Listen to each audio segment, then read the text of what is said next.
Oh my god. Yeah, but Music gets me pumped every time.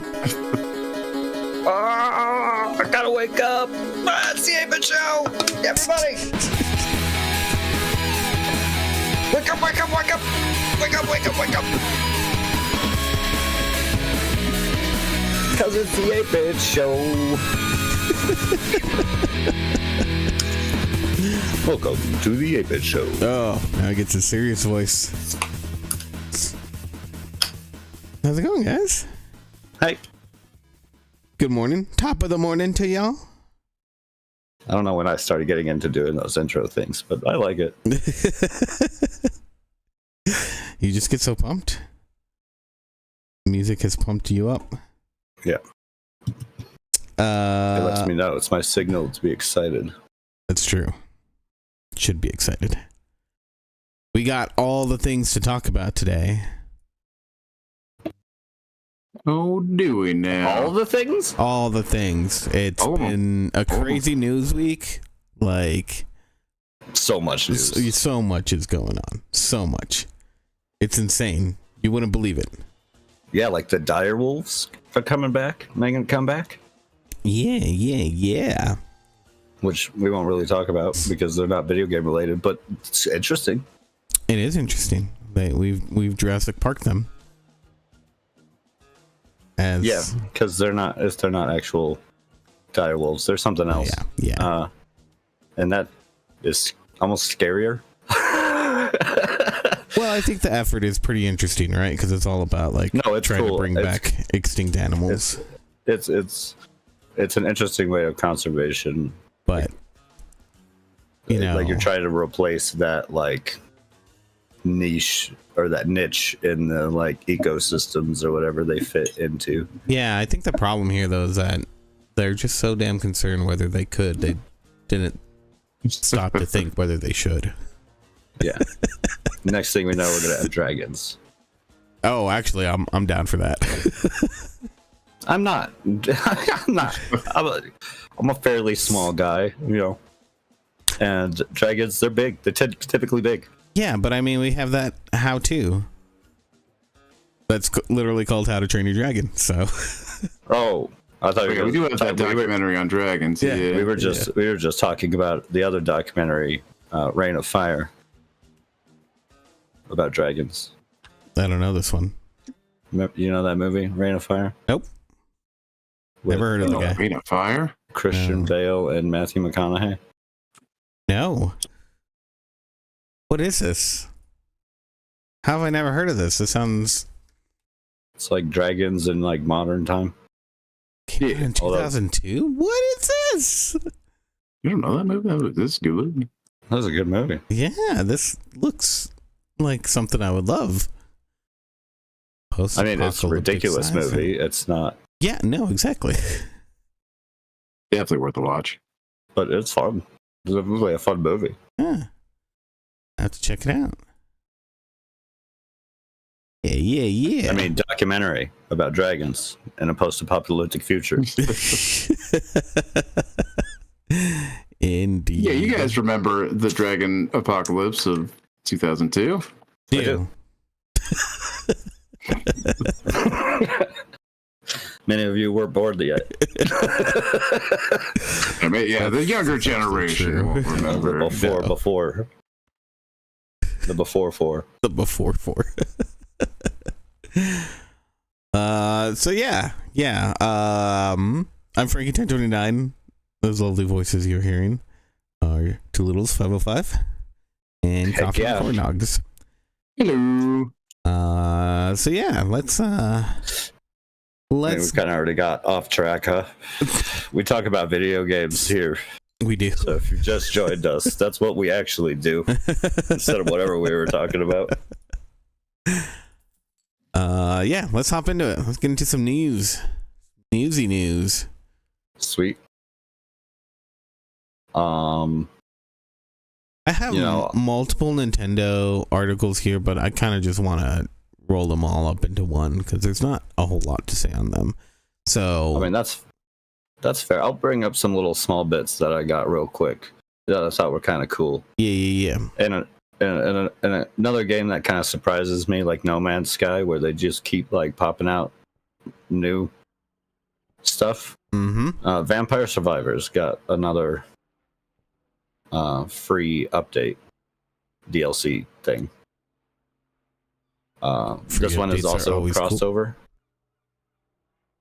with a Square Enix franchise this time. Oh, nice. They've done Castlevania, Contra, Among Us.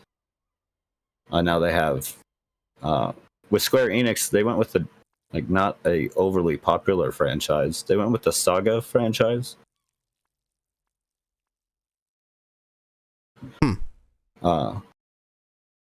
Which is not as well known. I think I've only played one of the Saga games. It's typical like JRPG. Good old JRPGs.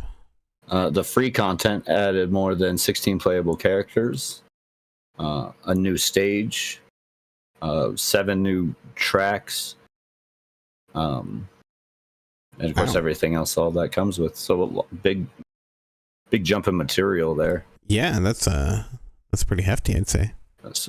Yeah, they always impress me. Dragon Survivors is always one of those ones like, sure, some of the DLC you gotta pay for, and it's like $3. But it's always a lot of material. This one, but even the free ones, like this one, are like a hefty amount. Yep. You know, they're not. You're not just getting like one character or something. You're getting a lot there. So it's another game that just kind of surprises me on their dedication to their game. Yeah. With the bestiary written by Stephanie Sterling. Oh yeah. Which is pretty cool. Nice. And it's pretty funny too. So it is. If you haven't played Vampire Survivors, people should. I know. It's really good. Highly it's like addictive. way better than it needs to. Yeah, it has all of the gotcha mechanics you could ever want to get you addicted, but none of the scumminess. Like zero scumminess, which is unusual. It just wants you to play, and it is good at that. There's a lot to unlock and lots of stuff. It's one of the few games that I've like 100%. I think I have the 100% trophy on it, but there's now more trophies to get.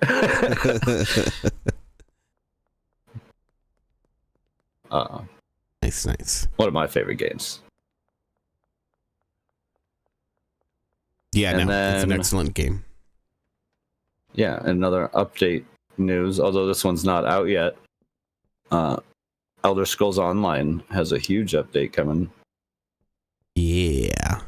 A big old beefy update. That's one of the things that she stole from me.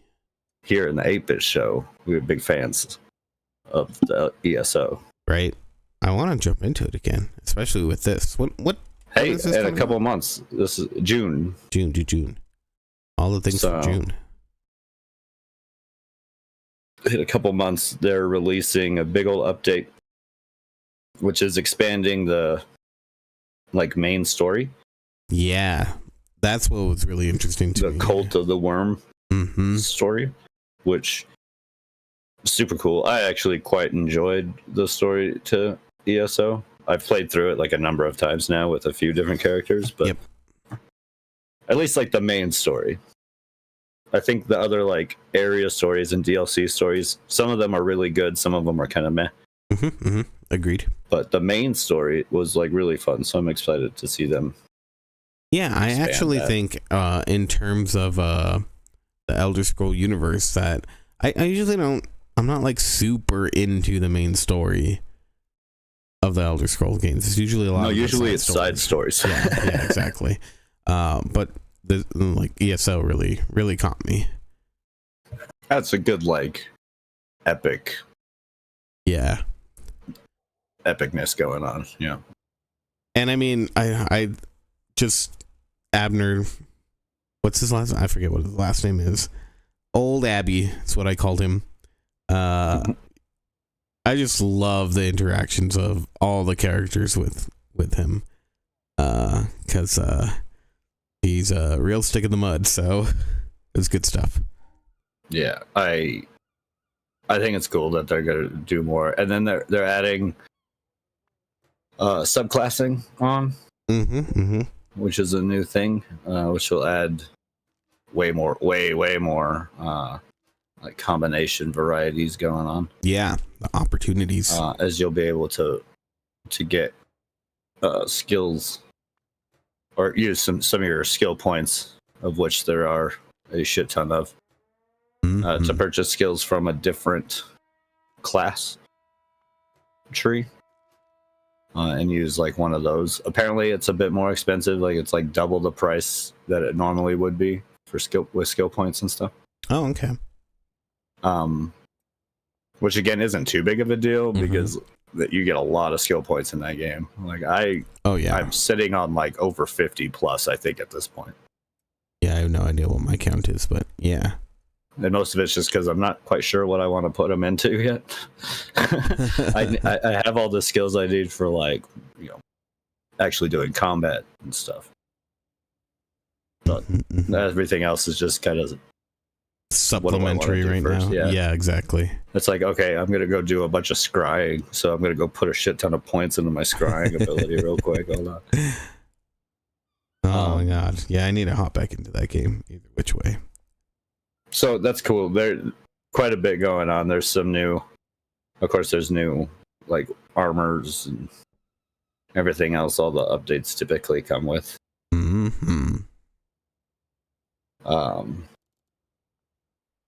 But that's, yeah, super fun. Super excited for that. Yeah. Me too. So maybe here in June we'll all have to like hop back on. Oh, for sure. Try to get the whole game play some ES together. Yeah.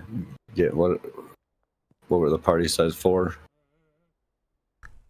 Oh, for the not too big, you know. If we end up with more than 4 people, fine, but we're doing different things then. Yeah. But that would be fun, I think. Definitely. So those are the cool video game updates that I saw. Yeah. Well, the only one that I have that I didn't see that you had that was not Nintendo related. Always blaming me for stealing your news. Always. You keep stealing his news. I know. It's like, well, what the fuck? How am I supposed to? I'm not a mind reader. Not like you posted it. I expect you to be. Like, what the fuck? Can't read minds now? I know. Anyways. I know I put that on my application, but look, everyone lies on their application, okay?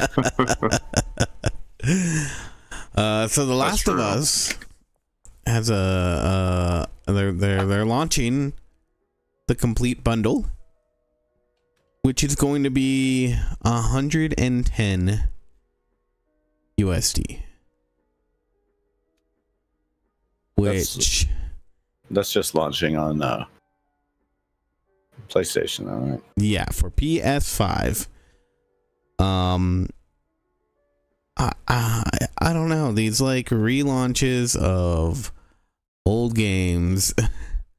Like, I know these are going to be the upgraded editions, but it still kind of feels like too much.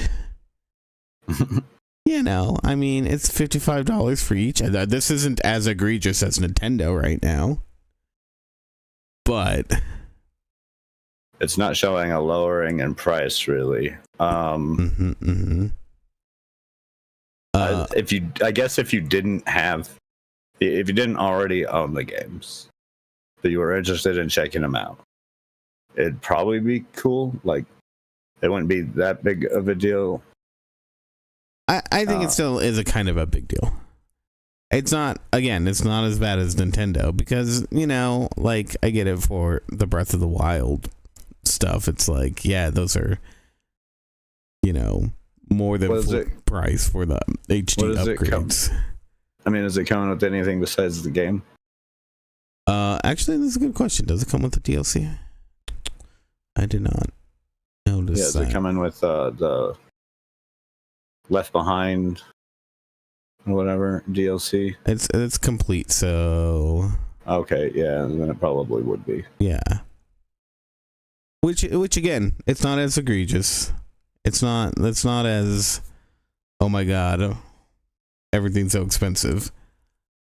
But I do still think it is kind of a lot. Showing that these trends will continue on, because it felt like just a few years ago, you know, like they'd release these upgraded bundles or whatever, and they'd be like 50% of what the original price was, right? And it'd be like, oh, that's a really good deal. That's super cool. And like over the last few years, that's just become less and less of a thing. And I wondered, is the PC market kind of hurting that? Because I don't know. I mean, console games, it's one reason that I went to PC gaming to begin with. Console games are rarely on sale. Mm-hmm. And they like Nintendo doesn't help this. No, Nintendo's the worst, but it does happen. It doesn't help the statistics here at all. But they rarely like drop in price that much, especially like the more popular ones. Square Enix is another one of those companies that when their games rarely reduce in price, even the ones that don't sell as well. Yeah. So it's one of those things that I think the PC gaming market has just always kind of shined on, which was games having sales and stuff like a hell of a lot more than any console version ever has. Yeah, and there's some report that came out that I saw. I maybe actually should have included it. That was one of the reasons my first like video game media content thing was like buying cheap games. Like what games you could find for super cheap out there. It was like one of my first things I did. Right.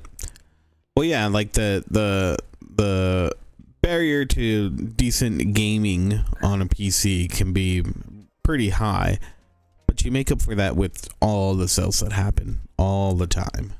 Yeah, it might be a little bit more expensive to like get hardware going to get something that's going to work for you, but it's not that bad, especially compared to consoles nowadays. You roughly get pretty close, spend a little bit more, and you're looking to improve yourself. Yeah.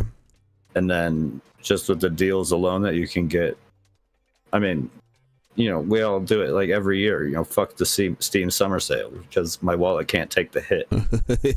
Shit like that, you know. I have to actively ignore the Steam summer sale. Yeah. Like, there's something to be said about that stuff. You don't see that stuff on consoles that much. No. So yeah, you just get more from having a PC. It might be more expensive to start, but you're saving yourself a lot of money in the long way. Yep. So I don't think it's a new thing, at least. No. I don't think so. If there is to be blame on the market. But I am wondering, so like I said, that report that came out says that, you know, I felt it was kind of obvious, but maybe the article might have actually pointed to what I'm thinking now. It basically said, or the headline that I read was that PC gamers spend less on games themselves and more on microtransactions. And I mean, then that makes more sense. We're spending less on the games, so we're willing to spend more in the stupid, superfluous stuff. Yeah, I just wonder if maybe that's changing the way that the gaming industry does things, and maybe not for the better. You know, I don't know. I definitely can't help. Because I mean, anytime these people see like money of any kind, their like brain explodes and they're not sure entirely what to do from that point on. Right. It's true. Seen it. I've seen their brains explode. I was there.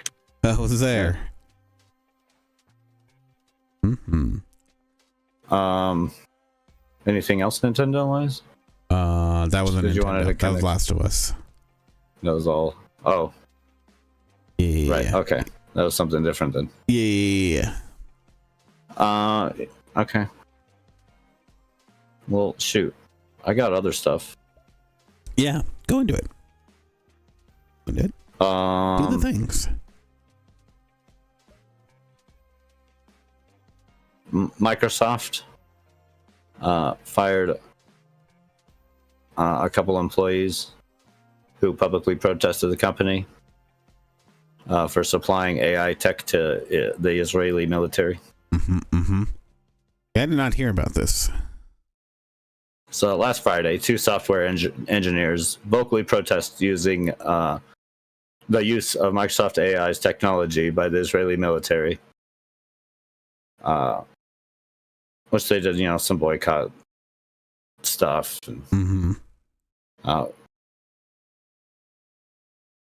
It reported this Monday that those two software engineers were fired by Microsoft.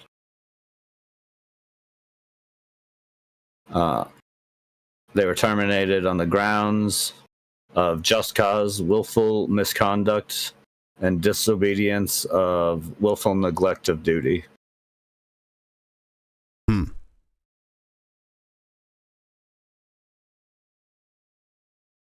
Yeah. Like, here's the thing, all right? I understand that a company doesn't want their employees to, like, put the company in bad light or whatever, but, like, when you're, like, directly being like, oh yeah, but, our company is literally helping to kill people, then why? Like, this should be protected speech. Like, you should not be able to fire somebody for this. So, yeah, I mean, yeah. I don't know. I guess that's a tricky thing too, because it's like, I don't know. I guess how many companies are, they help with the government in a way that they don't even realize maybe at first that the job that they're doing is directly related to, I guess you could say war profiteering. Yeah. And in the case that we know, the reason we have the cause was the cause that one of the software engineers, Ibithal Absad, she was told that was the reason for her being let go, and that she was her resignation was effective immediately. They raised concerns about her doing it publicly. Basically, she wanted them to go to like a manager and go, instead of doing it so loudly, basically. Yeah. Which is not right. No, again, I mean, I think that you should be able to voice those concerns. I think that should be protected speech. Really, honestly. Yeah, I mean, the company apparently wrote that instead of going through the proper channels, you chose to initially, in quotations, instead you chose to initially dispute the speech of Microsoft AI CEO Mustafa Suleiman. Yeah. And concluded that your misconduct was designed to gain notoriety and cause mass disruption to this highly anticipated event. Of course, that's what protest is supposed to do. Yeah. Right. It is supposed to cause mass disruption or maximum disruption without, violence. So right. I don't know if these people forgot what a protest is supposed to be. This should never happen. Your employees should have the right, even if it's one or two, to state their opinions. Right. And about the company that they have. I think it's interesting what they said, because they said, you claim, or Mustafa, shame on you, you claim that you are using that you care for using AI for good, but Microsoft sells AI weapons to the Israeli military. And, you know, that's something that I think we're hearing a lot of these companies who are like, oh yeah, we this is our vision for it, but AI isn't being used that way. And I get it. Like, there's a lot of times where you end up selling something to the government because, like, for companies that could be a pretty good revenue stream. Like, I understand that. Like, you know, sometimes you have to have, I mean, farmers, there's a lot of them that, and government contracts are a pretty good deal, right? Like, yeah, typically. Exactly. Like, they can really supplement a company in a way where that might be the only way that they can really survive. Even if the technology that they originally produced wasn't meant for any kind of like harm or weaponry. Exactly. Leave it to the government to figure out how to do it. Right. So, but yeah, in the end, it's like I don't know. That's something that I think Microsoft themselves can be like, hey, we don't agree, you know, like, yes, we're still focused on this and we understand. But I feel like these companies should be standing up for their employees' freedom of speech, you know?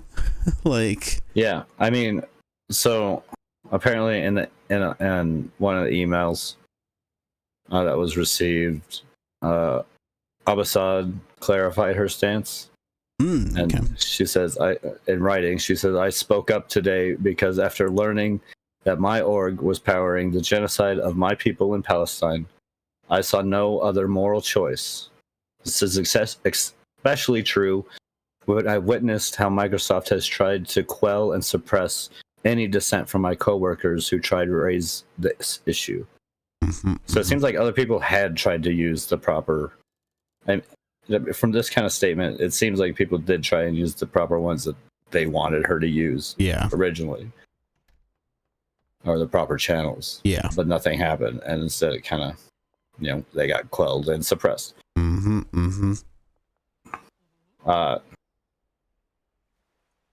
It's sad. Like when you're employing people from all around the world, you definitely can't be just like fire someone because they don't like what you're doing in one place. Yeah. Right. Like, you don't need to fire them. You don't need to agree with their speech either. You just need to let them have it. Yeah, exactly. Right? Let them voice their dissent. Let them be... I'm sorry. This is over 2 employees and you're claiming max disruption. You people fire hundreds at a time, and it never seems to be an issue. But their max disruption of not working for a day. Max disruption. Yeah. 2 people. Holy crap. It's absurd. Like the double standard there, like when you look at everything. Oh yeah, no, totally. It's redonk. So boo Microsoft. Like we needed more reasons. Right. That's you know, I'm not shitting on Ubisoft this week. So somebody's got to fill that spot. Someone needs to take it. Microsoft, it's your turn in this chair. Okay. Well, here's my Nintendo news. Got a few things. First up, Nintendo has delayed Switch 2 pre-orders in Canada. So last week... Sorry, go ahead. That's weird, because I thought it was supposed to be because of tariffs. It is. That they directly said... Well, I shouldn't say they directly said tariffs. They actually used, like, market concerns, I think, was the phrasing that they used. But that's all but saying the tariffs have caused us to pause the pre-orders. But I think, you know, there's a lot of people who are looking at trying to skirt around that by pre-ordering with a friend in Canada and then getting it shipped to the US, and so I'm wondering if maybe they saw that and they're like, okay, maybe we need to address this. The biggest issue I see here is that this is only going to help like scalpers. Yeah, very probably.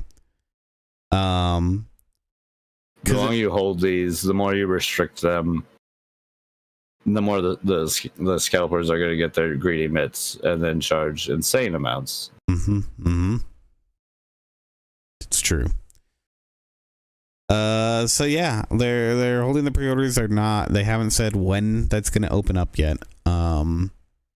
So guess we'll have to wait and see. Sorry, Canada. Who earns? Next up, though, we got confirmation that the Switch 2 edition of Breath of the Wild will not include the DLC. So again, as I was talking about earlier, that DLC isn't going to be included. So if you don't own the game, I understand there might not be a whole lot of people who are going to buy Switch 2 that don't already have Breath of the Wild and Tears of the Kingdom. But I'm sure there are people out there. And it essentially means that you're going to be paying like $90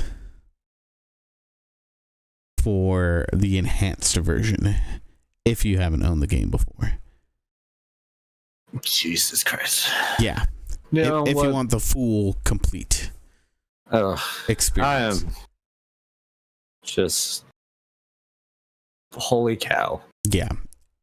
It's absolutely now they get the excuse, but like behind the excuse, when they keep digging, it becomes like the same excuses. And like, okay, inflation, but also like wages haven't increased. So like, where's that? Yeah, I mean, maybe it wouldn't be that big of a deal if wages went up like they were supposed to. Maybe it wouldn't be that big of a deal to spend $80-$90 on a game. Well, that's the thing. They, Nintendo. This is actually leads into my last article here, where Nintendo has defended the Switch and Switch 2 pricing strategy. I don't know if you guys saw that interview. We talked about that. I mean, we talked about that pricing thing. And I somewhat agree with you. I think $450 isn't that bad. I think it comes after Nintendo has always been quite a bit behind in like tech. Yeah, so that's why this feels so they've been able to get away with less. Mm-hmm. So yeah, that's why there's a bigger gap. Well, they've outwardly come out and said the tariffs were not factored into that $450 price. So it doesn't sound like the price is going to go up. It's definitely not going to come down, though. No. And again, I don't think the console is actually that big of a deal. It's the games, the price of the games themselves. Yeah, no, that's where I'm having an issue. And it was defended by Nintendo, basically saying, well, we worked really hard on these games and we felt that it was justified to charge that amount. And like you said, like they could have just said, we want to pay our employees well, so we have to charge more. That would have been a good reason. That would have been enough for me to be like, all right, it's expensive, but you're going to pay your developers more? At least that's something that I can... Well, if everyone's getting my point wasn't even just like in a single company sense. Mm-hmm. Mine's like the industry's excuse. Itself. Oh yeah, the industry's excuse of why they keep wanting to raise prices, and albeit they're not necessarily wrong, inflation goes up and stuff, but again, our wages have stagnated well behind inflation. Mm-hmm, and if maybe those kept up, it wouldn't be a big deal. But I think these people who like run this stuff, who get these $1 million bonuses, even though they're firing people, don't realize is that normal people don't have $80-$90. Like, we barely have the $80-$90 to spend a month. And with games coming out like they are, like, there's no way for any gamer to like maintain that. I've seen a number of like smaller streamers and stuff talk about how like it'd be difficult for them to keep doing what they do. Yeah. They have to pay for games out of pocket and stuff, and they rely on their viewers to help them get newer games. Mm-hmm. And with the price, like, it becomes not sustainable, especially if your content generation revolves around like reviewing games. Yeah, exactly. Like if that's your content, you got to start diversifying because it's too expensive. Yep. And like, I don't know. And then that comes off of your advertising when you stop having people being able to review as much. These games don't get as much notoriety. Well, here's like the thing too with Nintendo, because I don't remember if it was this week or previously, but and if we talked about it, but Nintendo has said like they want to focus on not having AI, like they want their gaming content, art assets, programming to be not generated by a machine. And that I think is something that, God, Nintendo just has me in a weird position right now, right? It's like, yes, that's really cool, Nintendo. I'm glad you guys want that. Here's the thing too, is that like Nintendo was one of the few companies that I felt could have easily justified like, hey, our games are actually worth like $70, you know? Like, look how much we actually keep in our games and don't hide behind paywalls and DLC. That's true. But that's of course they have DLCs and stuff, but they've never like those DLCs tend to be really, really big for extra what content, you get. Actual extra content, and not stuff that felt like it was supposed to be in the game originally. I think this is the thing we're seeing. So whenever Nintendo has a good selling console, it feels like their next one they make some huge mistakes because they're just full of themselves, at that moment. And I think this is a big mistake that we're seeing for this generation here that they're releasing. They're full of themselves in the way that they can just charge out the wazoo for these games, and they might be right. I think there's a lot of people who are going to be okay with paying those prices, but bottom line is we won't actually ever know, because I'm sure there's going to be sales and deals. Like, look at Mario Kart. I'm going to get the bundle because that's the only way that I really want to pay for Mario Kart, right? Yeah, I mean, I like Mario Kart, and honestly, that Mario Kart does look like it looks really cool. fun, right? Like, it looks like there's a lot of content. It looks like super fun. Adding like the grinding, the wall riding, and stuff like that really adds another level to the races, I feel. Right. So yeah. But I don't know. I won't want to pay $80 for it. I'll get the $500 bundle, to try and do that. Yeah, but we won't know. How many people are gonna end up paying that $80 versus the $50 for that game. They're gonna lump that all in as one. I know big you number, said you didn't right? get to see it, but like the Donkeys video was kind of funny, and albeit kind of waves away the whole argument of price. Of the price of the game. But if games can come out at $70 that are broken at launch, like Call of Duty's newest launch was rough. It didn't really work for a number of people. And that was $70. If that game can come out at $70, then Mario Kart can come out at $80. In fact, it can come out at $90. Yeah, because it's like a working game, right? But that shouldn't also be the like standard there. Yeah. Like, one reason people are frustrated with paying high prices in games is that they are so fucked up and broken.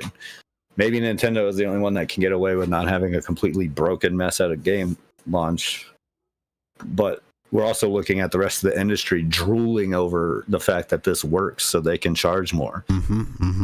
Hoping that Grand Theft Auto charges $100 for their game so that they can follow pursuit.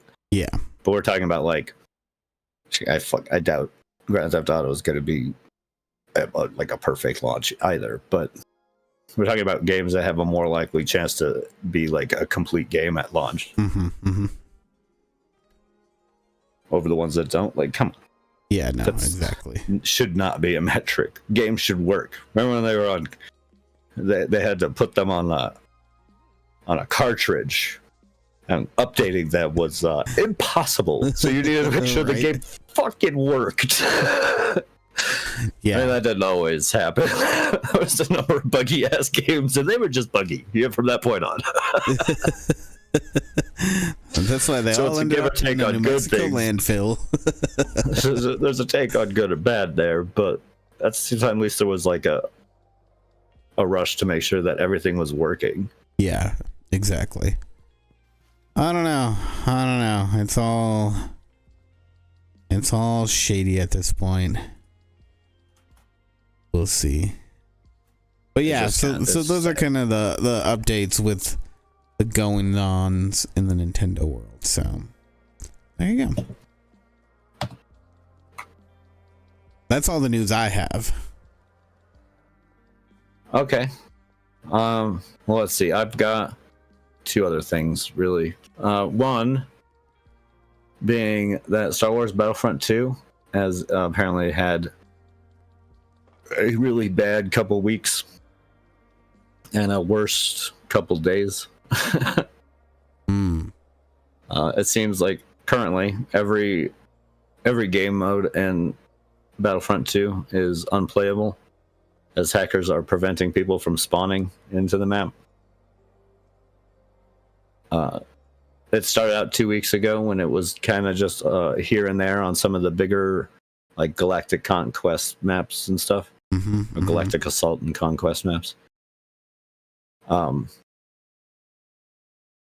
yeah, turns out a few months back, hackers got a hold of admin. Oh my god. Abilities, and it started kind of intensifying within the last couple weeks. And now within the last few days, even including like the lesser played modes of the game are having this issue where people aren't spawning, and so therefore the game's not starting, and spanning chat with like horrific and just toxic comments and stuff. Dang. Effectively making Battlefront 2 just completely unplayable. I like the article from PC Gamer. At one point they're like, yeah, so to assess the damage personally, I subjected myself to the pain of the EA app. So good on the brave soul who wrote this article. Wow. But yeah, according to them, they did a lot of the lobbies, they just couldn't find one and couldn't really get into a game. That's insane that they've completely taken over like that. Yeah, I think it's kind of shitty. Like, there's one thing to get admin service and hack around, but at this point, you're just kind of trolling everybody on the game. It's not like Battlefront. It's not like you're trying to make a point either. It's not like this is like some form of protest happening. And even if it was, why? You're on a game that nearly nobody is on, right? And shutting down its capability. Like, if it is a protest, you need to do that with like a bigger game. Like, prevent Marvel Rivals players from playing for a little bit and see what happens. You're gonna get a bigger reaction. Well, here's the thing: like, it's not being watched anymore. Obviously, they're not addressing the server, right? Like, it's basically all but pulled out. If they haven't released any sort of, statement on it up to this point.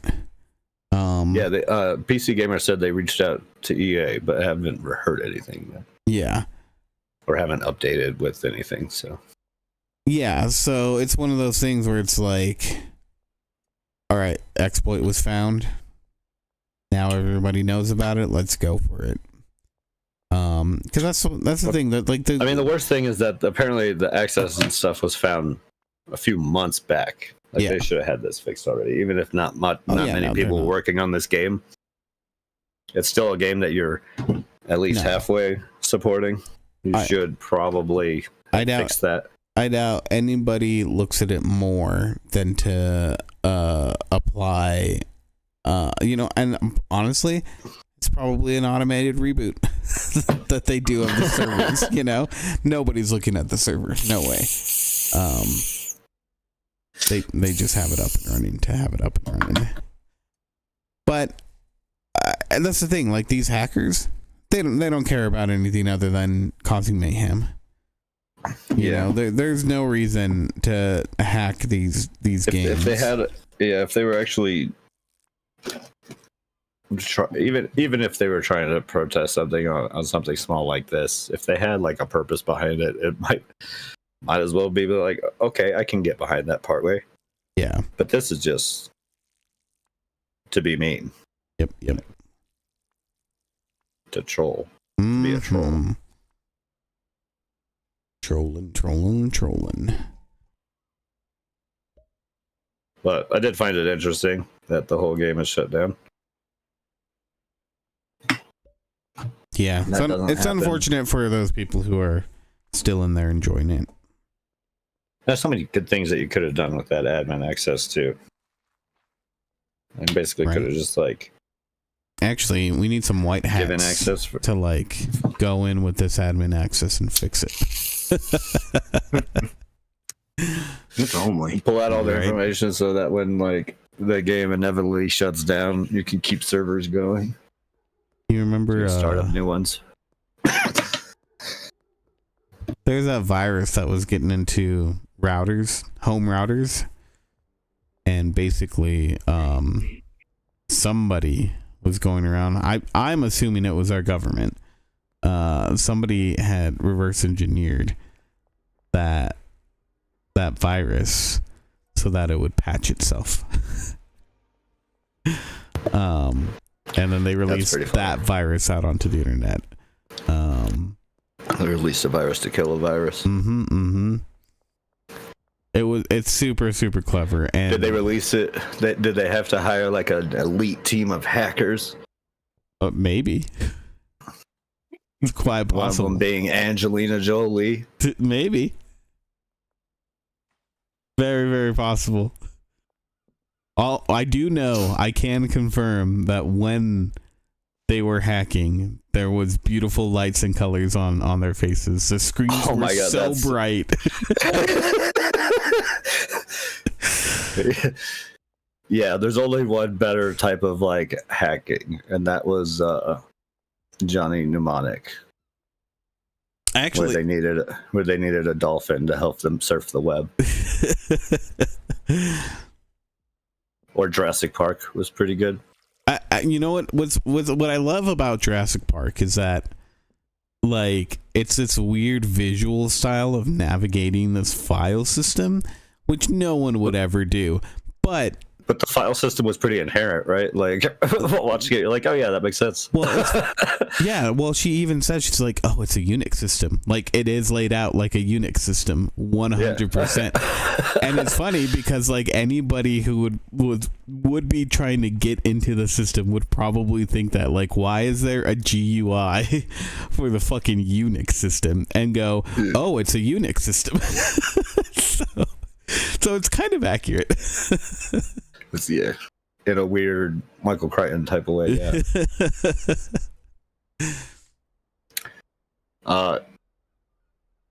Yeah. Anyways, you could do so much fun, like better stuff with like admin access besides just shutting a game down. Yeah, that sucks. Indeed. The last thing I got, which is probably the biggest kerfuffle of the week, was the issue between Drug Deal Simulator and Schedule 1. Which is funny because when I was playing it last week, you brought up, you're like, oh hey, that reminds me of Drug Deal Simulator. Yeah. It was really weird seeing this because I was like, what are they claiming to have stolen? Because like this idea isn't anything new. No, so I think there was some big blow up because they not even really publicly, they shared through hold on, let me find it again. Accidentally you killed it. Got rid of the important part of that article. But they found out the original report came from somebody looking at basically a document of people who are putting up investigations for different copyright claims and stuff. Mm-hmm. Mind you, this thing gets updated like hourly. This list, and it ranges from more than just games. Like, this is just a copyright thing in like stock market stuff. Because you're an open Drug Dealer Simulator is made by like movie games. Yeah. And they're an open traded company. So they put up this investigation into Schedule 1. For most likely two reasons. First off, their Schedule 1 is becoming very successful in a very, very, very similar style game to theirs. Yeah. Had Schedule 1 not become as successful, it probably wouldn't have hit their like radar. Yeah. So they probably wouldn't have gone after it. Fair. But second off, they are a publicly traded company, and their excuse for everything kind of makes sense to me. But it became a whole thing. It was and some sites were wrongly reporting this as they were doing a lawsuit already. Like there was already a lawsuit in place. When that's not what was happening. It was just an investigation. So once it all started going down, Drug Dealer Simulator started getting review bombed. This is a no big help to some big streamers, really. I saw Moist Critical kind of go off on this, and even calling it a lawsuit and stuff like that. And it's like, dude, it's not that. It's not that. Even when I saw it first reported, I was like, but it's not a lawsuit. They said it's like they're saying it's just they're just kind of doing due diligence here. Yeah. Anyways, they had to post a thing, and they posted a like update posts or whatever throughout all of Steam and online and whatnot. So on all their like channels. But says that we'd like to address your Schedule 1 / Drug Dealer Simulator publication and share some facts regarding this issue. Number 1, there is no lawsuit. Number 2, our intention is not our intention to prevent TVGS, which is Drug Dealer Simulator, Schedule 1 dev. Yeah. From selling or developing their game. 3, there is an investigation into the nature of similarities between the game, since a primary legal analysis indicates there might have been infringement. 4, the analysis investigations were necessary in the light of repeating opinions that the games are very similar. By not investigating it, Movie Games, being a publicly traded company, could face severe consequences for negligence. 5, the above was communicated only via the ESPI, a stock market communicator system, which we are obligated to publish such information for full transparency. Not publishing it would also be a case of negligence. From there, it was picked up by the media and in some cases wrongly reported as a lawsuit. 6, the above is handled only by Movie Games, the publisher, not Byte Runners, the developer of Drug Dealer Simulator. The developer is not involved whatsoever. So, the second part, the person who developed Drug Dealer Simulator is not involved. Yeah. This is from their publisher. Yeah. Also, there's no ill will towards TVGS. We emailed them the best of wishes shortly before the release, when the game was already huge. but before the investigation was deemed necessary. However, we are still obligated to perform this investigation and act accordingly to the scope of the infringement if it is confirmed, and inform the public about it via ESPI. Some people got mad at this statement too. Still pointing wrongly to the devs for whatever reason, but they're saying that this is only because they got called out for trying to have a lawsuit, and this is their excuse. But honestly, it's a pretty valid excuse. They are a publicly traded company, and with everybody talking how similar these games were, like we did last week, I'm sure there's a number of investors who are like, no, should we invest? You got to remember, these are coming from rich people too. Like, investors are these type of people who are going to be like, oh, well, if there's an infringement, we should definitely investigate. Right. It's not. This is pretty normal. In fact, that like ESPI thing is like full of a whole bunch of claims for like all kinds of things. And I saw some comments trying to be like, oh, does FromSoft do this with Dark Soul likes games? And does Nintendo do this for Breath of the Wild like games? Yeah. And I was like, yes, both of them do. Yes, 100%. Yeah. Nintendo notoriously, and they are quick to hold a lawsuit against it. Right. What are you talking about? Yeah, of course they're going to look into it. Like, okay, and I saw that article. Whether it's right or not that they go looking into it and holding a lawsuit. Yeah, well, aside, this isn't like abnormal here. Right, I think it's 100% fair for any gaming company to be like, oh, we released this game and then this other game that came out shortly after ours that is similar in any way, shape, or form. It's been like 5 years since Schedule 1 came out. Yeah, but still. Or Drug Dealer Simulator came out. Yeah, but still, like, it's hard to not want to look at that and go, all right, well, it's similar. Did they take anything? Because, like, if they did steal any IP at all, and that includes code, like, yeah, they stole from you. Like, why wouldn't you want to look into that? You'd want to investigate it either way. Yeah.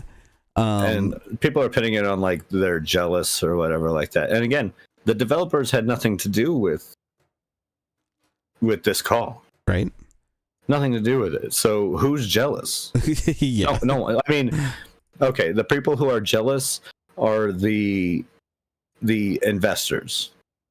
The investors are a little jealous that there's this other game that's kind of like the one that they invested in, and it's they're making a lot of money right now. Yeah, but I don't know. It seemed to get blown out of proportion a lot. I think they're being kind of attacked a little unjustly. Oh, I agree. For it, especially the dev part. Like, don't attack the developers. They have absolutely nothing to do with this. Whether you agree with like the shady side of things, at least target it correctly. Yeah, it's the rich people, the higher ups. So agreed. Yeah. Oh yeah, no. And then I mean, on top of that, like, if you are a publicly traded company here in the U.S., and I assume probably anywhere, there is an obligation that you have to make as much money as you can. And see, I have played. I've played Drug Dealer Simulator. I haven't played Schedule 1, but I've watched you. I watched you last week, and I'm currently watching. I'm watching Andrew play it right now. I can tell off the bat that yes, they are similar. There are similarities. But there is enough differences within that I think Schedule 1 is by far a more accessible one, and also does things a bit more like fun and silly, and like the mini games for everything. That's nice. Like, that's super cool. Drug Dealer Simulator doesn't have that stuff. Yeah, and yeah. They keep pointing at it like the devs are jealous. over it, and it's weird. pay attention to what's being said because it's not the devs, guys. Like, here's the thing. This is why you can't go reading through the comments. You can't trust reviews. Like, no, I know that I typically post one article for things, and sometimes it's the only article I find, but a number of times it's the article I've chosen to represent the like 6 or 7 that I've read. In the that's talking about the similar story. There's a difference between trying to like, and not like every story you got to do this with, but do pay attention to what's being said and don't just listen to other people's reactions. Right. Yeah. Whether this, because people are calling the like this release statement, you know, a like, oh shit, we got caught type statement. But honestly, their points are pretty valid. There is no lawsuit. First off, right? People mad about that. Why are you mad? There's nothing there yet. There's nothing there. There could be in the future if, you know, infringement is found. Maybe, but from what I see, probably not, because everyone jumps to like what the infringement could be, and they just go to like the similarities between the two. But it could be something more nuanced. Yeah.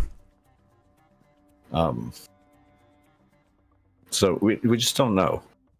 But they do have a right as like a company, and like they said, kind of an obligation to those people investing to investigate.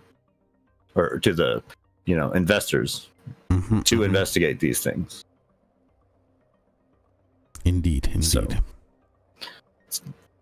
but I don't like the system very much myself, but it is what it is, and it's kind of just everyday practice.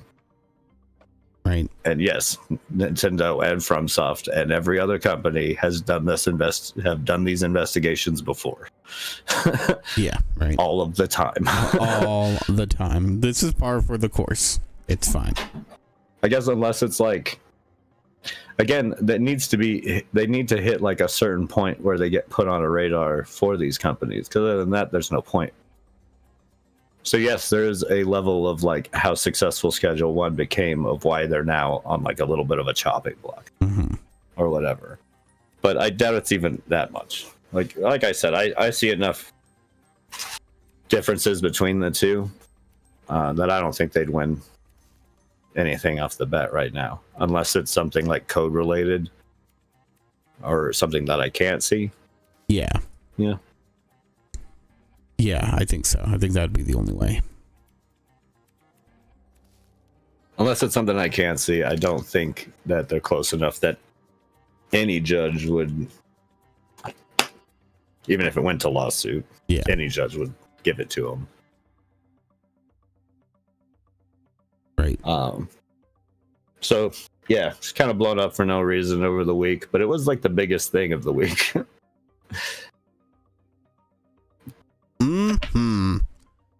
Yeah. Yeah, that and the Nintendo things were all over the place.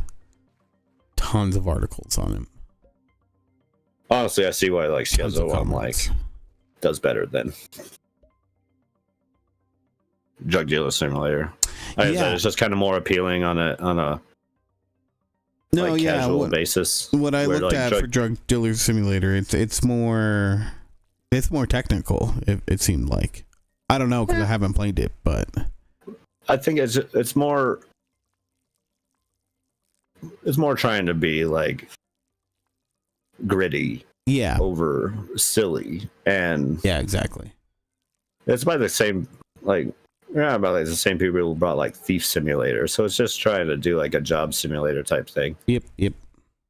Where this one is definitely more accessible, and silly fun. Like, although the music for Drug Dealer Simulator was banging, which was off the hook. Yeah. So yeah, that'll wrap it up for the news.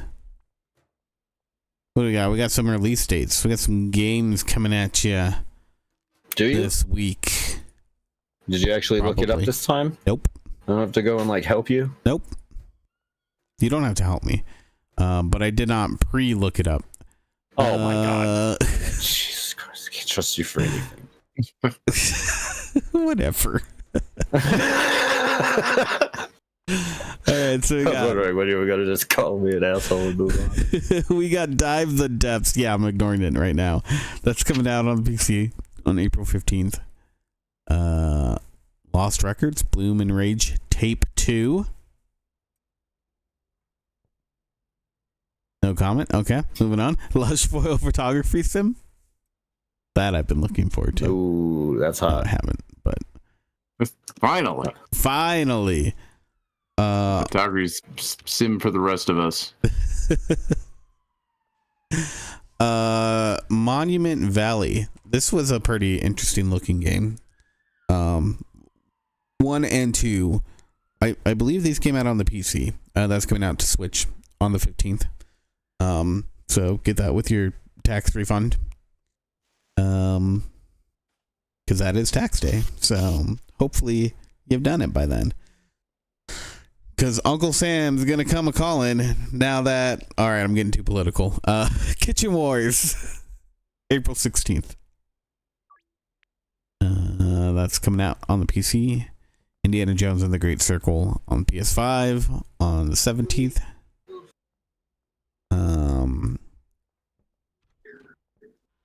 And what else? There's one more. Rusty Rabbit. Oh, 2 more. Rusty Rabbit and Wisdom Academy. Hell yeah. Oh, and the Lunar Remastered Collection on the 18th, actually. I never played any of those. Oh, those are good. That's a good RPG story right there. Yeah. Yeah. Yeah, I never got into that. Lunar 7-star story complete was one of those games when I bought that I was just like, that was back in the day. It came with like a whole like art book thing and like it came with a whole soundtrack CD and it came with all kinds of shit, all like packaged into the like a CD box. Yeah. It was like the biggest game I had purchased. I was like, God damn. That's so good. Like when you first see Final Fantasy VII, you're like, this thing is thick. Well, it's in one of those cases. Yeah. And then it's inside that, it's in like a box that has all the extra stuff in it. Mm-hmm. And so, yeah, it was a weighty little box of stuff. Yeah. Well, yeah. So those are all the release dates coming at you. So if you're interested in any of those, check them out. What else do we got here?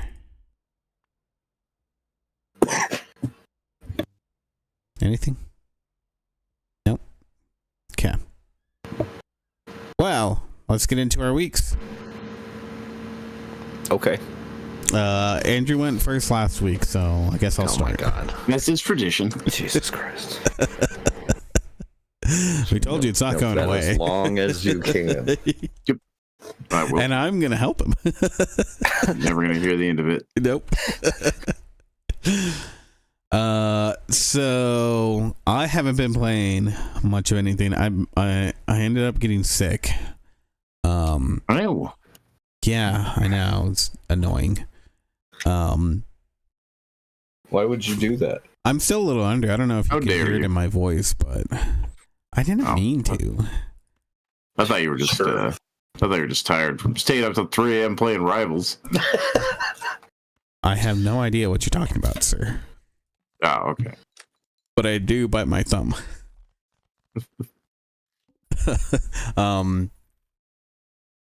So yeah, like it's been a roller coaster this whole week. Just cause I ain't built the same way anymore. I'm old, I'm tired, and I want to go home constantly. But played a lot of Rivals. I was trying to actually get all the purple coins that I could to trade them in for as much of the blue coins as I could before the end of the season. So that was successful. I ended up picking up the Storm outfit with it, which is cool. I love Storm's that Goddess of Thunder outfit. Oh, it's so cool. So yeah, did a lot of that. We were trying to maybe get to Diamond in competitive. But man, we were just not having good times. So we didn't get there before the end of the season. So we got knocked back down to bronze 3. But yesterday we checked out all the new stuff. Oh my god, what's her name? Emma Frost. Super cool character. Digging her kit. I didn't get to play much of her. Because of course quick play, everyone insta-locked her. So that makes sense. Yeah. Zoe really wanted to try her out. Oh yeah, right. Except for there was 2 characters, so you at least had a sliver of a chance. Right, exactly. But yeah, Zoe really wanted to try her out, so I was trying to lock it for her, and she actually ended up getting it. Actually, I think there's one time somebody switched off of Emma Frost. She was able to play as her for a bit, so but yeah, that said, all the new stuff that's in there, it's super cool. All the outfits that are inside the battle pass, they're legit. I'm totally into them. So that is also pretty cool. And yeah, otherwise it was fun checking it out for last night, getting all the things done. Yeah, I probably won't get the battle pass until like next week. Again, or yeah, not for a while. Yeah. I just don't have the extra cash at the moment. But yeah, it was fun times though. Good stuff. So, yeah, if you're into Marvel Rivals, definitely check out all the new stuff. I'm sure people will be there. It's ridiculous. It felt like there was a lot of people because it was just like, oh yeah, we either get these matches where we're completely dominating or the worst teams in the world. So, we had a good mix there.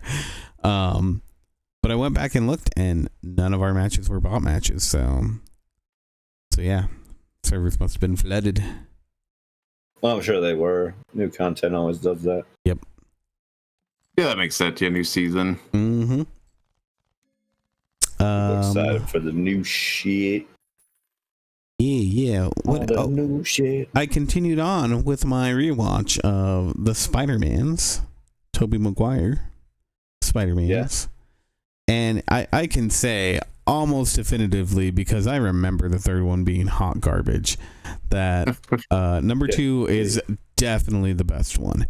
It is the funniest. It has the most Easter eggs and like little throwbacks, and that's the one with Sandman, right? The second one? Yeah. No, the third one's the one with Sandman. Second one's Doc Ock. All right. Yeah, it's just it's well written. Everybody does their part really well. There's over the top stuff in there still. But it's enjoyable. It's a really, really good movie.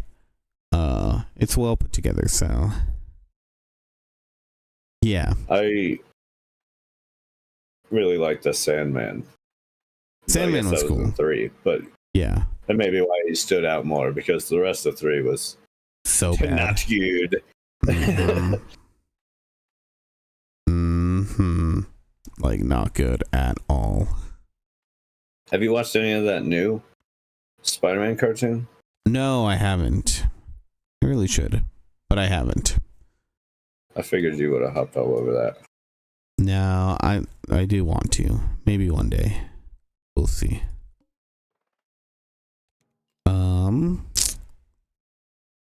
Let me think. I really think that's it for me. Yeah. No TV? No. watching anything on TV. I haven't continued You're on sick. with Didn't you do anything? no, like played a little bit of Rivals, and even that was just like a few rounds, and then it was like, all right, it's too much. I need a rest. Fair enough. Getting old sucks is what I'm trying to get at here. Well, that is true. But yeah, so I guess I just told my body to stop. Stop getting old, I said. Stop aging. And did it listen? Did that work? I don't know yet. This sounds like what is it? The Men Who Stare at Goats? Was that the one? Yeah. Where it's like, you're gonna die. You don't know where. You don't know when. But it's gonna happen. I cursed you. Yeah, he died because I cursed him. He died of a heart attack. Yeah. Yeah. From the curse I put on him. That's how it works. That's why it's the best curse.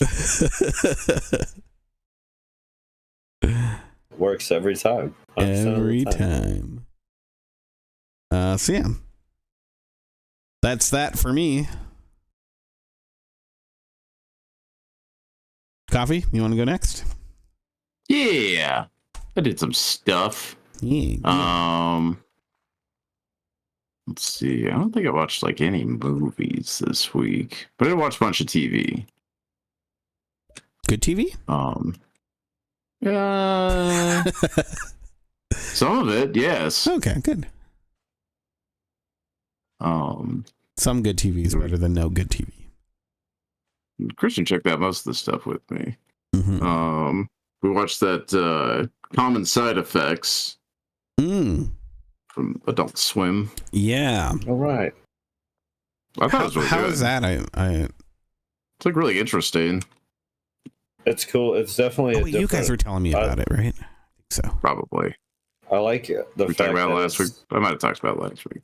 I like that it's something different for Adult Swim. It's not like ha ha ha ha ha. Mm-hmm. Yeah, it's not. Like, it's not super funny. It definitely has funny interesting bits story and whatever, but it's not funny for funny's sake, or in the case of like Aqua Teen, just mind-numbing stupidity, right? Yeah. Like that's the shine of those, but this is definitely more of like, it felt more like a TV show story going on. My opinion of it was if like if the Coen brothers made an animated show. Yeah, the Coen brothers made an animated show. Okay. Coen brothers. Yeah. If the Coen brothers made an Adult Swim show, interesting. That would be the show. It's pretty fun though. I like it. I think it's really interesting. Yeah, it was really good. It's animated by the same guys who did Scavenger's Reign. Yeah. So the animation's like crazy. It's got Hank Hill in it. He's not playing Hank Hill. Yeah, although the voice isn't very far off. Yeah, Mike Judge was one of the voices. We were all like, we were watching it and both like, is that? I was like, yeah, I swear to God, that's Hank Hill. I was like, I think you might be right. I think it might be Hank. And so we looked it up, and yeah, for sure, it was Mike Judge. Yeah. Wow. I also saw that Mike Judge was like one of the producers of the show, so I was like, it probably is. Mm-hmm, mm-hmm. Yeah, that was a pretty likely excuse that it was. Yeah, it's pretty likely. Yes, that's good. I like that. Just finished up a couple weeks ago. It's first season. No idea if it's going to get renewed or not. I'm always hesitant to even tell people I enjoy shows before I hear they get renewed. Right. That one really could end there or keep going. Yeah, it could end there. Not the worst place to end off. Yeah. No. Not the worst place. It could definitely continue, but like it could end there. Let's see, what else did I do? Other stuff, probably. Let's see. We'll watch the Daredevil show. Oh yeah, Born Again. I didn't love it. It needed more Daredevil. Oh, really? Huh. That doesn't sound good. Well, I mean, I understand the story it's trying to tell, and it is trying to tell. Cause it's like the Frank Miller comic book arc from the 80s where like Daredevil's like giving up beat. It's very similar themes to The Dark Knight Returns, but Daredevil instead. And also the arc that made Daredevil Catholic, but he's not Catholic in the show. He is religious, but he's not as Catholic in the show as he is in the comics. Okay. It's okay. I think I mean, I've never read that comic book arc, but from what I know about how Frank Miller does comic book arcs, it seems like it's being pretty true to the comic book arc. I would not be surprised if most of the main things are just exactly like they are in the comic, except modernized a little bit. You know, gotta age everything up like 40 years. People got cell phones now. Yeah. But I definitely see the slimy 80s business guy characters in some of the characters on the show and stuff. I'm like, okay, I know. There's some good performances though. There were some good performances, yeah. And it's cool that they brought back the people from the Netflix show. Yeah. So like James Orofino or something like that. The guy who plays Kingpin. Oh yeah. Like so menacing and like just deeply disturbed individual.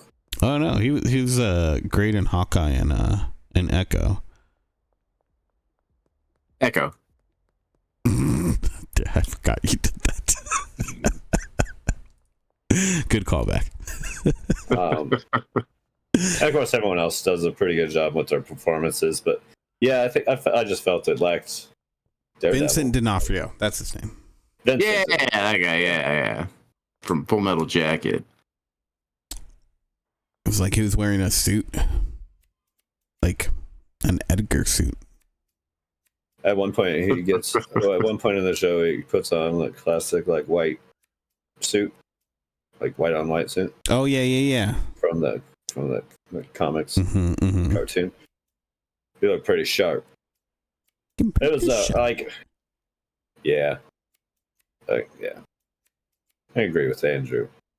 It was mediocre, but I need more Daredevil. Yeah, I honestly like the Netflix Daredevil show better than that, even though it's all the same like characters or actors from the other show. Yeah. I don't know, just it's okay. It's okay. It's not the best Daredevil thing I've ever seen. It's okay. I mean, if they did a second season, I imagine the second season would be better and filled with more Daredevil. As he's being like returning. Yeah. Because the end of it, we started seeing more, but damn. Yeah, but he spends a long time just being like, oh, I don't know, I'm retired from Daredevil. Can't be Daredevil anymore. It was okay, but not great. If you're a big Daredevil fan, check it, or a Frank Miller fan for that matter, because like I said, I don't know the comic, but it feels like it's pretty true to the comics based on the stuff that Frank Miller's putting out in the 80s anyway. It definitely puts out his tone. Yeah. Whether it follows the comic or not, it definitely has Frank Miller tone from top to bottom. Yeah, I've read these comics. I've read this story before. Do you feel like that might have been kind of because I know that Marvel came out recently and was like, oh yeah, like all the Netflix shows they are actually tied in going forward. They're canon, and I think they're not even like in a different universe. This one's not even a Netflix show anymore. Yeah, well, so that's the thing is like, did it seem like maybe it was like a way to shoehorn in the Netflix show into this? I didn't notice. It doesn't really feel like they're trying to do that too much. Like, you don't really need to have seen the Netflix show for the show to have any impact. I don't know. I mean, it still has like the same arc going on because he's caught. He caught the Punisher. Who, yeah, I mean, I guess it does carry that stuff over, but I'm pretty sure that stuff feels all like it's from the comic too. I don't think you need to have watched it, but like, if you watch the Netflix ones, there's definitely things there for you. Mm-hmm. But I don't think there's anything that ties it with like current MCU. I didn't see anything that really tied it to anything current. Well, you haven't seen all the current stuff, so. No, I haven't. And there could definitely be stuff from the TV. Yeah, probably. Arcs. I assume that it would. Because that's mainly what. I definitely haven't watched any of that. Yeah. I still don't know who the hell White Tiger is. White Tiger. I think he's just. Like, never heard of that superhero before. Neither have I. He might be something just for the show. I don't know. Yeah, I didn't see anything there that would make you need to watch Netflix version. Well, I want to watch it, but it might be a while before I can get to it. Well, maybe not. I don't know. We'll see. I might just try to, because they're all out now, right? You said it's done. No. Oh, it still has a few. There's 2 more episodes. Oh, that's right. Yeah, I believe 2 more. Okay, 1 or 2 more. It is building towards something a bit more interesting. Mm-hmm. Okay. Oh, should I start putting Viagra in my weed? Hey, some people might like that. You know, might need it. They might. Yeah, 2 birds, 1 stone. Put it in there. Yeah, I want to know what it's called. I love this mechanic. The whole mixing mechanic is pretty cool. I haven't done any mixing yet. Well, let's get some boner pills and throw that in some weed. Yeah, give me like 10 of those. Give me like 10 of them. See how that sells. I'm sure there's somebody who wants like high blood pressure weed. Oh yeah. I guess higher blood pressure. Yeah. Your blood pressure. Yeah, they might just need it anyways. You know, like that's it's good for you. Got low blood pressure. It's like it'd be really bad for you. See what else did we watch? Watch a bunch of shows. We watched Paradise. That one we did finish, right? We finished the first season of that? Yes. Yes. There's a second season to come. That one was really good. Kinda had Silo vibes, sorta, but mostly just because they're in a bunker in this one too. Although it's pretty different. Yeah. Even the bunker setup is very different. Yeah. You know about this show at all? About Paradise? You do know about the show. I've heard of it. Okay. That's about it, though. It's on Hulu. Yeah. Some guy in a super fancy underground bunker. I think that's like a whole town. Yeah. Secret Service agent and the president gets murdered. Yeah. He's trying to figure out who killed the president. It was good. I liked it. I thought it was going to be dumber. Sorry, I didn't. Than it was. It takes a lot to get started. The first episode was kind of as dumb as I thought it would be. But very good. Yeah, no, it was okay. Okay show. But like, okay. I like Paradise because it starts off like a very typical political thriller mystery, and it evolves into just some craziness. That's true. Like it'll start getting crazy. Like its mysteries, it solves its mysteries in one season. Everything it kind of puts together for you. It's like, oh yeah, here you go. Here's the answers. I dig that. I like that. And I thought like the main guy was really good. Yeah, I thought that. Yeah, I like that. I like the lead on that show as well. Yeah.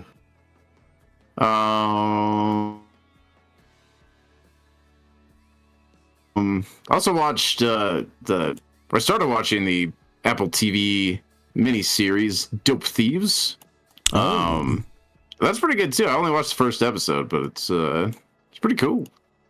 About a couple of guys who pretend to be DEA agents and rob dope dealers. And in doing so, they accidentally get mixed up in like a big cartel and like actual DEA That does happen. Or maybe an FBI operation or something. They end up getting mixed up with some bigger stuff. And that's kind of the first episode was just that, like, and the premise of the show is the first episode is them just getting mixed up. Yeah. I think that was it for shows. Do we watch any other shows? If I forgot anything,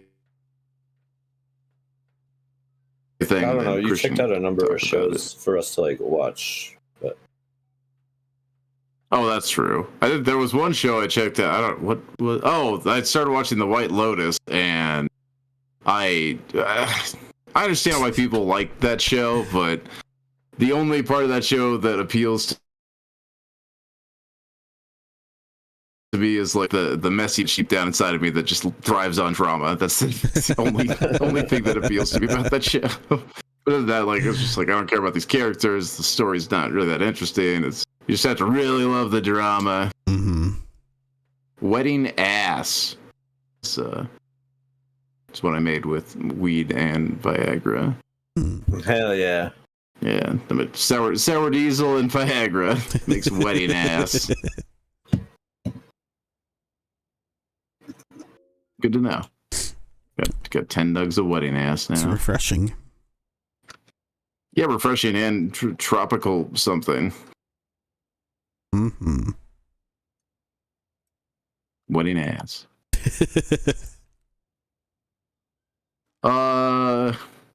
I've been playing this schedule. I just got the schedule one yesterday, so I've not done too much in the game yet. Yeah. I just learned how to add Viagra to my weed, so I don't even know how I like market this stuff. You don't. Right. You just don't tell anybody. It sells itself. People walking around with boners. That's how you do it. That's be like, oh shit, I got a boner. This shit's good. Sweet strong. Got me rock hard. Just give out them free samples. They'll be fine. That's true. I could just give them free samples of boner weed. Yeah, play Monster Hunter. Been playing Monster Hunter. Still.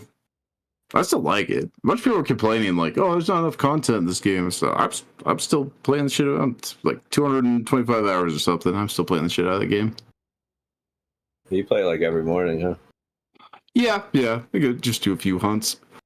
I still haven't gotten like, mostly doing like the crown farming now, trying to get the giant and miniature versions of the monsters. So I got sidetracked.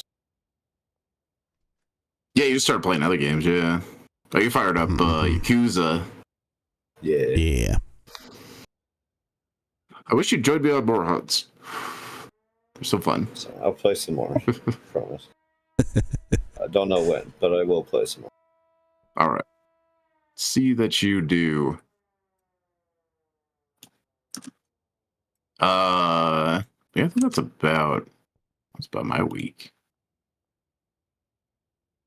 Good week. Christian, what did you do? I took all your TV shows. Yeah. Yeah, since you took everything from me, I'll just run through my week real quick. Let's see. I watched Paradise, watched Daredevil, watched Common Side Effects. All right, done.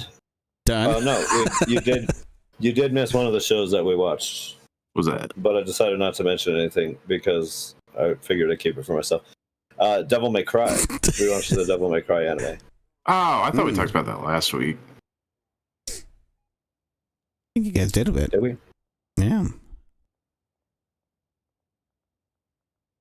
Well, I didn't forget about it. We talked about it last week. That's not what we talked about last week. And I just forgot that we talked about it last week. I think I let you talk about it last week, even. Like, I didn't take it. Although I would have loved a Monster Hunter Devil May Cry. Although it did get announced. Devil May Cry 2 did get announced for a second season, or Devil May Cry got announced for a second season.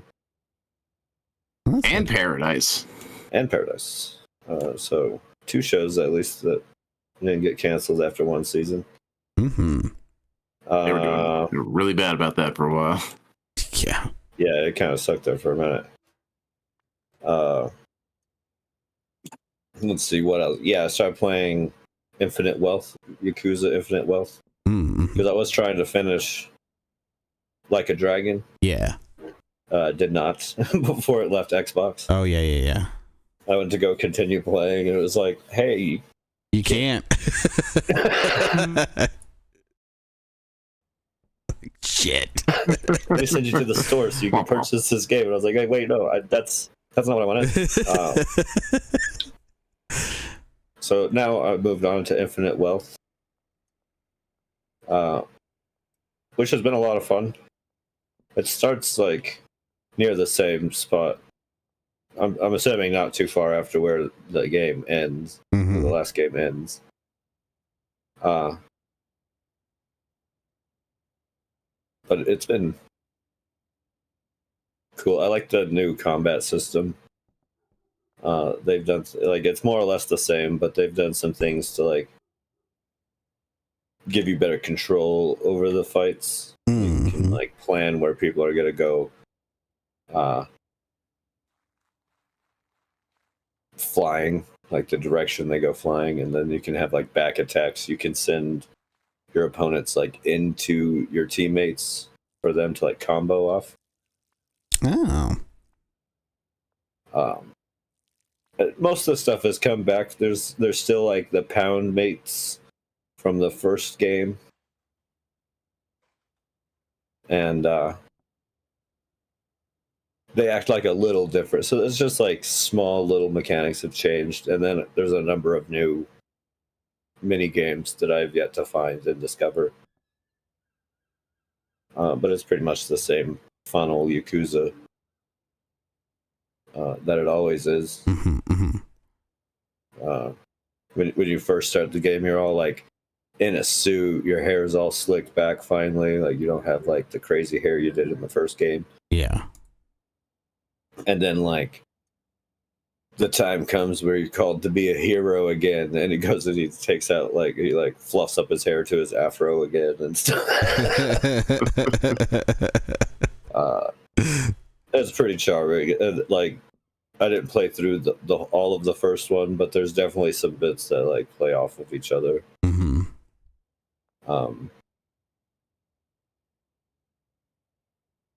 Like I got to make a choice. In the first game, you find a crawfish that you like save from being eaten, Mm-hmm. and becomes like your pet. And then when you're headed off to go to Hawaii, you have the choice to like leave her or take her with you. Nice. And so far, I've had 2 conversations now with people where it comes into play that I chose to take her along. That's pretty cool. So there seems to be some fun little bits. Yeah. And what else have I done? Not a whole lot, honestly. I haven't been in too big of a gaming mood. Yeah. But we did watch a bunch of those shows. I really liked Paradise. But we'll see where it goes. Mm-hmm. It's a good mystery. Yeah, but the guy who plays the president is the guy who plays Sonic Sonic's dad in the Sonic movies. Oh, really? James Marsden. James Marsden. Westworld. Cyclops. Yeah. I guess he's played a bunch of stuff. Yeah.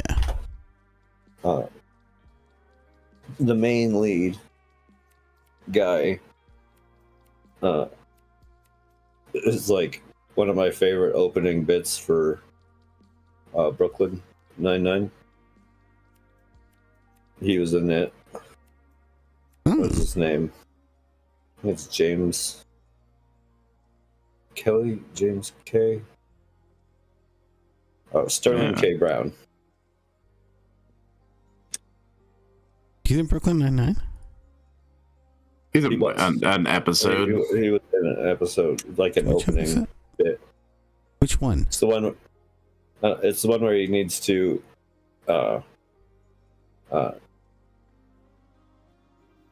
Sterling is like in for interrogating because he's like the suspect for murdering somebody. Yeah, I know which one you're talking about. Like he's getting through all of Jake's defense. Yeah. Jake just can't get him to crack. Yeah. until Jake figures it out that it's like his arrogance that will. Yeah, so he's just like you're getting away with it because you got lucky. Yeah. and then he spills his whole scheme. Yeah. He's like, I didn't get lucky. I planned all of this. Meticulous planning. Sterling K. Brown's been in a number of stuff. American Fiction, Waves, Black Panther, Invincible, Supernatural. Wow. He's good. He's a good actor. This guy. Yeah. Okay. Yeah. Okay, I'm gonna need to check that out. So he did good. Like, if there was any reason to watch it, was him. And the crazy direction it goes. Like, you think like the biggest mystery would be like who killed the president, but that honestly feels like a side note. Yeah. There's a lot more. Yeah, there's a lot more going on. Yeah, into everything that seems to be happening, and it likes to tackle a lot of issues, like wealth inequality and a little bit of racism, like systematic racism. Yeah. There's a lot. It tackles a lot of stuff. It's trying to say a lot, maybe not to like super deep, because again, they're saying a lot, but they are a little spread thin on their themes. Yeah. But it's at least trying to like. It's trying to say something. Though. Say something about it. There's themes there. Yeah. So I look forward to seeing more of that show. I hope they keep going.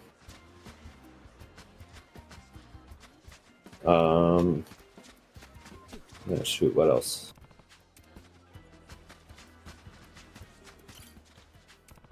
I think that's about it.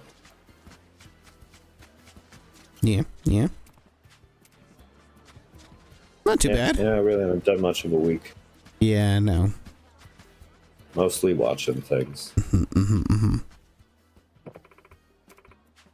Hey, at least we weren't. We all had a little bit of something. A little bit of something. Little something. Yeah. Just a slow week all around. That's okay. Happens. Well, yeah.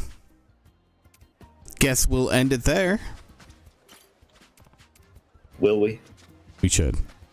Okay. I need to take a nap. Yeah, I'm surprised you made it to this. Morning.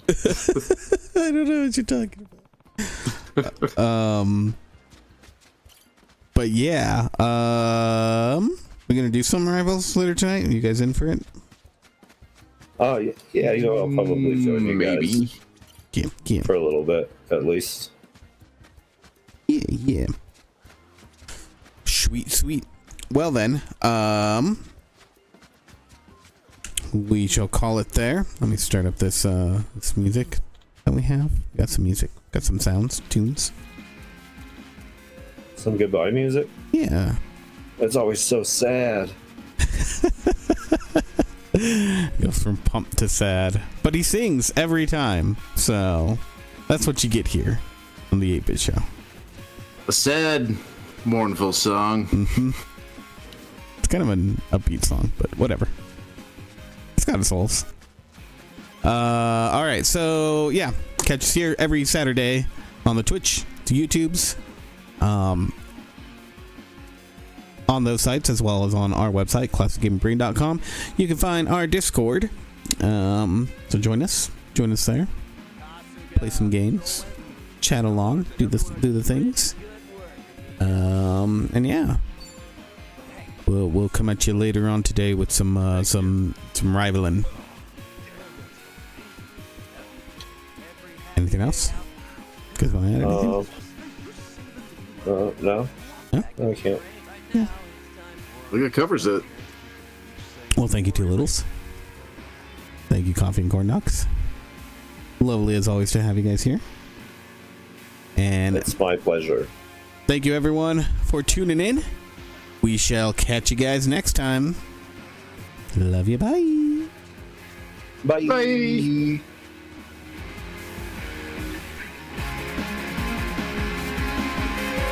Oh, we're leaving. It's the end of the show. We're leaving. The Franky's gotta take a nap. We're leaving the 8-Bit Show because Franky is a sleepy boy. That I am. Good night. Man, when you said Franky's a sleepy boy, I felt that. That's